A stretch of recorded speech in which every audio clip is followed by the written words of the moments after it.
Olá, jardim querido, graça e paz. Nós vamos para mais um devocional do jardim.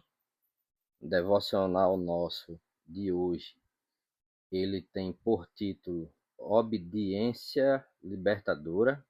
Obediência Libertadora. Está baseado na leitura do livro de Gênesis, capítulo 2, de 15 a 25, que eu vou ler e em seguida a gente vai fazer a meditação. O Senhor Deus colocou o homem no jardim do Éden para cultivá-lo e tomar conta dele. Mas o Senhor Deus lhe ordenou: coma à vontade dos frutos de todas as árvores do jardim, exceto da árvore do conhecimento do bem e do mal. Se você comer desse fruto, com certeza morrerá. O Senhor Deus disse: não é bom que o homem esteja sozinho. Farei alguém que o ajude e o complete. O Senhor Deus formou da terra todos os animais selvagens e todas as aves do céu. Trouxe-os ao homem para o ver como os chamaria, e o homem escolheu um nome para cada um deles. Deu nome a todos os animais domésticos, a todas as aves do céu e a todos os animais selvagens. O homem, porém, continuava sem alguém que o ajudasse e o completasse. Então o Senhor Deus o fez cair num sono profundo. Enquanto o homem dormia, tirou dele uma das costelas e fechou o espaço que ela ocupava. Dessa costela o Senhor Deus fez uma mulher e trouxe ao homem. Finalmente exclamou o homem: esta é osso dos meus ossos e carne da minha carne. Será chamada mulher, porque foi tirada do homem. Por isso o homem deixa o pai e mãe, se une à sua mulher, e os dois se tornam um só. O homem e a mulher estavam nus, mas não sentiam vergonha.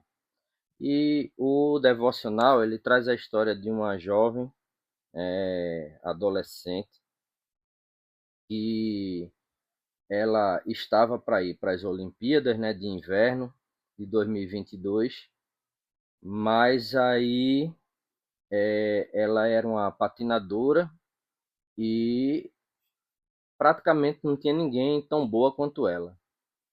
Só que qual é a questão? Ela fez um teste, né, que um desses testes, né, de exame antidoping, e ficou comprovado que ela tinha uma substância proibida no organismo, e ela terminou envergonhada com aquela situação, né, de trapaça, e a partir dali ela não conseguia acertar mais nada, mais nenhuma manobra, mais nada, né, falhando em tudo, não ganhando medalha nenhuma e mais nada. O que mostra que toda aquela criatividade, né, a partir do escândalo, ela terminava sendo ali anulada. E nesse sentido, o devocional traz a ideia de que desde o início da humanidade, né, Deus ele traz para a gente a questão da obediência, né?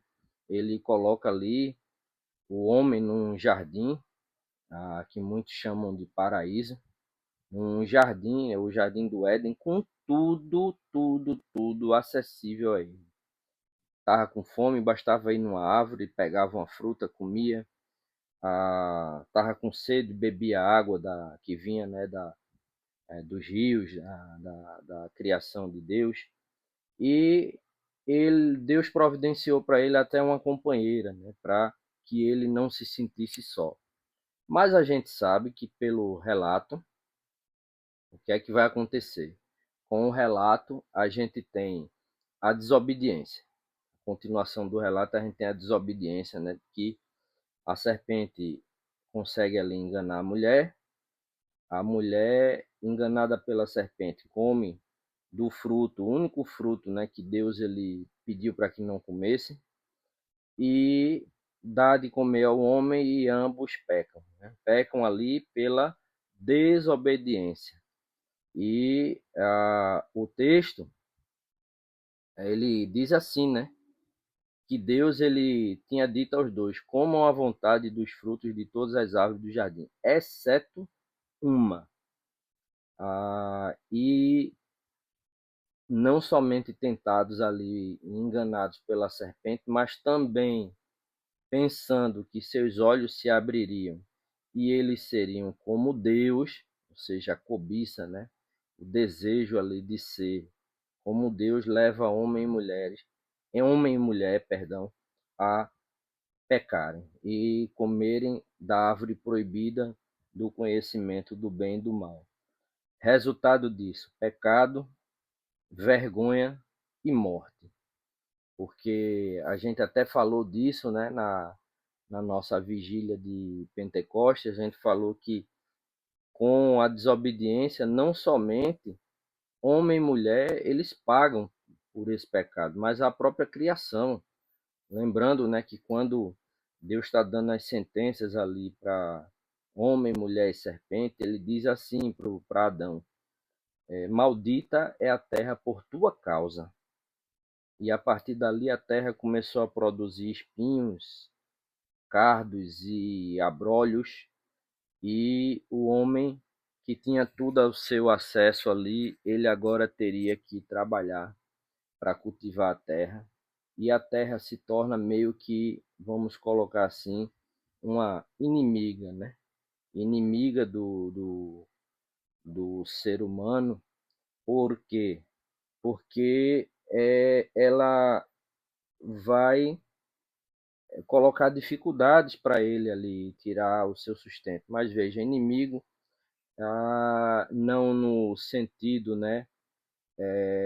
No sentido com que a gente dá para o diabo, né?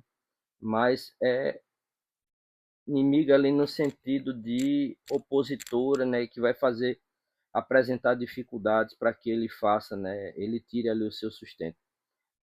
Resumindo, a pecado, vergonha e morte, né? Eles sucedem ali a desobediência, a queda, né? Pela desobediência, mas a gente tem uma esperança, porque no mesmo texto, né? Deus, a gente vê Deus, ele com algumas palavras ali anunciando aquilo que os teólogos chamam de proto-evangelho, apontando para aquele que viria esmagar a cabeça da serpente, né? Serpente, né? A antiga serpente, né? O diabo teria sua cabeça esmagada ali por Cristo. E nesse sentido, por meio do sacrifício que Jesus viria a fazer, a realizar na cruz do Calvário, pela graça, Deus ele nos concederia mais uma vez o perdão dos pecados e a dádiva de nos tornarmos reconciliados ali com Ele e mais uma vez sermos chamados de filhos e filhas. Então, pela graça, Deus ele nos concede liberdade e muitas dádivas, né, para a gente usufruir. Mas Ele também, ao mesmo tempo, ele nos chama em amor, a fim de obedecê-lo para o nosso próprio bem. Quando Deus pede que a gente obedeça, não é para o bem dele, é para o nosso bem, porque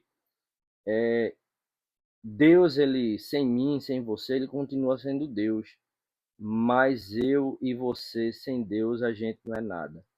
Então, finalizando, que a gente escolha obedecer a Deus para o nosso próprio bem e que Deus ele nos ajude a escolher a Ele, escolher a obediência a Ele todos os dias, porque a obediência ela nos impede de viver na vergonha e ela nos ajuda a sermos cheios de alegria e vivermos com toda essa alegria.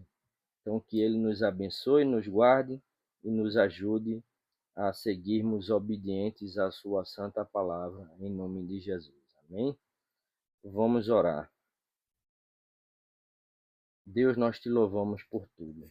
Te louvamos porque, Senhor, tu és bom e a tua bondade dura para sempre. Te louvamos pela tua infinita misericórdia e te pedimos, Senhor, não olha para os nossos pecados, mas antes, Senhor, nos ajuda a nos livrarmos dos nossos pecados, principalmente aqueles de estimação, Senhor, que nós não deveríamos guardar, mas insistimos em cometer, Pai. Abençoa a nossa comunidade, abençoa a nossa paróquia, abençoa nossos reverendos e reverendas, cada um dos irmãos e irmãs. Te pedimos, Senhor, por toda aquela lista, Senhor, de pessoas que se encontram doentes e que foi compartilhada no nosso grupo do Jardim das Oliveiras.